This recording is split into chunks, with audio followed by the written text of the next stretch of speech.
Yo, what up, YouTube? It is your boy HB Clips, aka Pretty Boy Ray, and today we got another gameplay video for y'all. Today I'm gonna be talking about what I actually read in the Bible yesterday. I've been reading Ezekiel. We got some Malphite on what's it called? On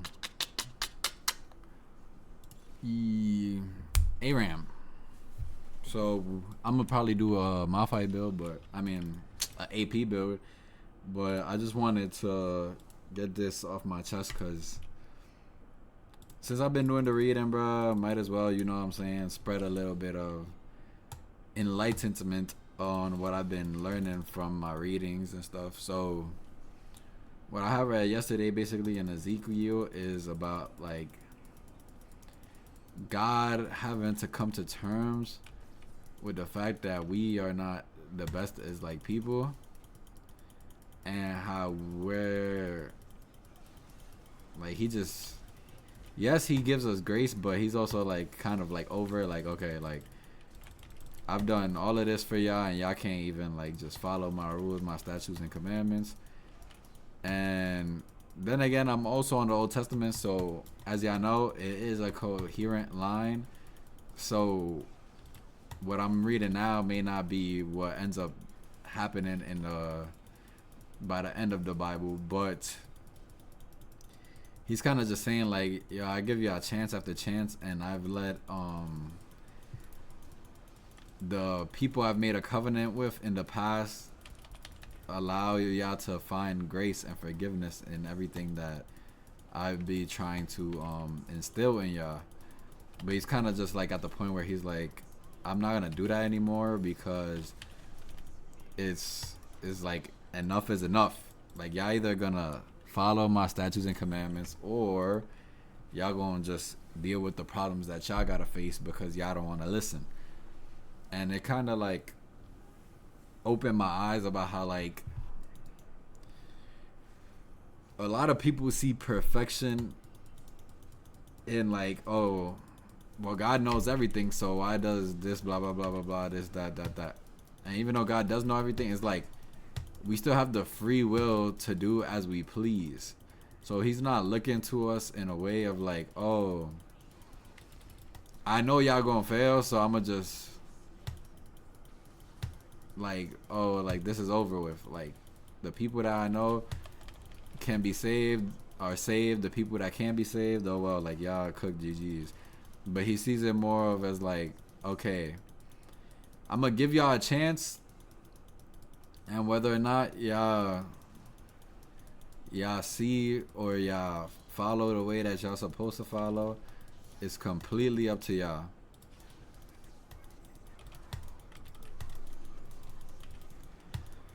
And he kind of just does that out of love for us, and but he also get fed up of it too. So it's like, yeah, he's giving us grace and the free range to live life as we please, if that's what we choose to do. But he also is not gonna take away our chance of redemption and righteousness. Because even if you want to say quote unquote, oh, if he knows a rapist at birth is gonna be a rapist, then why does he allow that rapist to be born? But have you not done evil things in your life? Have I not done evil things in my life? It may not be as crazy as raping a baby. Damn, can I even say that on YouTube? Oh, damn. I don't know if that is gonna get me in trouble. But like, it's never as like, what you do may not be as big, but evil is evil in the sight of the Lord. And it's kind of like when you, like, if you ever cheated, that's evil. If you ever lied, that's evil technically. So it's like, yeah, you could argue some people do worse things than you, but that's just you trying to be self-righteous and like, oh, it's okay because there's worse people. Is it okay to do evil just because there's worse people? The point is no. So it's like, you gotta kind of, that's why I says judge how you would like to be judged. Because in the sense of you being like, oh, uh, this person didn't deserve to be born, or this didn't deserve to happen. It's like, in that same light, you had to have done evil. Can somebody say the same thing about you? Like, for example, if you cheat on your girl, doesn't your girl have the right to be like, you should have never have been born? Why did God put you in a life? But I'm pretty sure even in that breath, like, you and your girl have experienced good moments. Like, not everything has been evil. And another thing that I've kind of realized is, like, good and evil kind of go hand in hand, in the sense of, like, you can't have all the good in the world without there being bad in the world. Because one thing, like, the Bible preaches and tries to, like, preach is, like, how God is forgiving, God gives mercy, God gives grace. And it's like, you don't have none of that without evil doings. You don't have forgiveness without you messing up. You don't have grace without you messing up. Like, everything is everything. Affidavits and wedding rings. And it's like, also, yeah, that's kind of what I'm trying to get at, I guess. Like, the book is kind of teaching me, like, if God really wanted to take his fury out on us, he could. He just chooses not to. And that's why I've also tried to steer away kind of from anger. I had a moment of anger last week. I'm not going to tell y'all what it was because it is super personal. But this book has kind of been teaching me, like, okay, I had that moment of anger, but who am I to have this anger if I'm not perfect? And I probably mess up too. Like, if, especially around with people that you love in your life, whether it be your mom, whether it be your sister, whether it be your brother, whether it be your girlfriend, like, the most important and valuable thing we could have is understanding and grace. Like, something may get in your nerves in the moment, but you also got to control that anger, not out of, like, oh, why should I control my anger if sick, like this, that, and the third. Like, I want to express it how I need to express it, but you also got to give grace and understand when you're in a moment of anger, you're hurt.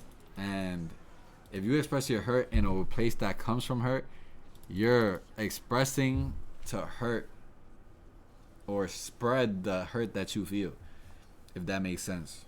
And that's just spreading more hurt in the world. So if you really love somebody, you should be able to have that self-control and, like, define that line of, oh, maybe I shouldn't be expressing myself this way. Maybe I shouldn't just pop off because this, that, and the third. Maybe I shouldn't just,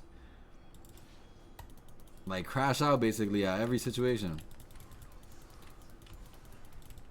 But that's sometimes, like, the thing that that's like our first go-to, like, thought when we're angry. Like, oh, I gotta crash out because I need them to understand how I feel. People can understand how you feel without you having to, like, get to that point of, oh, I gotta make them feel the hurt that I feel.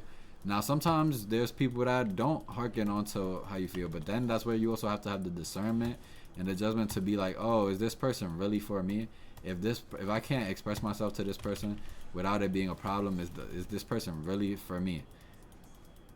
And you gotta also be able to, it's okay, like, to cut people off. I'm not saying, like, let anything happen to you and never take it any type of way because you're supposed to be all forgiving. We're not God. And I'm not telling you to be God. I'm not telling you to be perfect.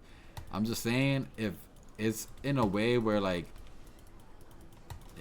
this could help you, like, just try to take into account as best you can those certain things of, like, oh, is this that serious where I gotta be frustrated, or is this that serious where I gotta crash out and potentially lose somebody that I care for? You can't let yourself be blinded by things around you And also, you can't let yourself be blinded by the people around you as well. Always take things with a grain of salt, because you also got to realize, even if you're going to the point where you're going for advice to somebody else, you know the full situation. Whoever you getting the advice from does not know the full situation. They only know enough of what you told them, and who's to say that with that little information that's missing could have changed it. And also, is not taking into account your emotion and how you feel. Because if it was, it would obviously be as easy for you as it is for them to give you that advice. You could tell somebody a story, you could ask somebody for advice, but they don't know your emotion. They don't know your connection to the person, your mental connection to the person, your emotional connection to the person. They don't have that data in their mainframe. So when they're thinking about it, they're just thinking about it from a perspective of pure like logic. Like, oh, if this was like, for example, if like if like you go to a homegirl to tell her, or a homeboy to tell them like, oh, my man cheated on me, like what should I do? And she's like, girl, if my man cheated on me, I would leave him. But then they get cheated on they don't leave. That's because the the emotional the emotional like perspective on things changes it. Like life is not black and white. It's not like, oh, this happened and I could solve this rationally because I am a computer. Like no, like everybody goes through things and not everything in life can be solved with pure logic. And that's why we have emotion to the for example, because if we're all created in God's image, then we're all given grace and we're all given forgiveness, and certain things happen, and yeah, you might say I'll never get cheated on, or if I ever get cheated on, I'm gonna leave. But when the situation comes, it's 10 times harder than that. Because if you want to believe that somebody loves you and they'll tell you I'll never do it again, then you'll actually believe like, oh, they'll never do that again. But that's where like the sense of the emotion comes in. Like sometimes it could come in from different places, and depending on what you let guide you in life, you'll tolerate different things. For example, if you worship fear, if you let fear run your life and you so scared to be alone, or you scared of this and you scared of that, it could stop you from falling in love with the people that actually love you, because you're scared of, oh, this person says they love me, but every time I've been loved before, I've been hurt. So that's you're like basically allowing the fear of getting hurt to stop you from potentially finding that love and that person that you could have found. And also, if you do take somebody back, for example, that does cheat on you, that might be also be stemming from a place of, oh, I don't want to be alone, so it's better for me to be with somebody that doesn't love me, because even if they don't love me, at least I'm not alone. At least I have somebody, so I could feel loved, even if I know it's not real love or the love that I would want. But it still happens in life. But you also gotta be understanding of people because of that. But I'm gonna just leave it at there because the game ended. So I gotta go to work now. But I hope you have a blessed day. And I might not even upload this till the afternoon because I'm not gonna leave my computer on taking up electricity. I don't need my electricity bill to be expensive, you feel me? Not in this economy, not with the potential war on the horizons. But I love y'all, and peace. Oh, I did that on purpose.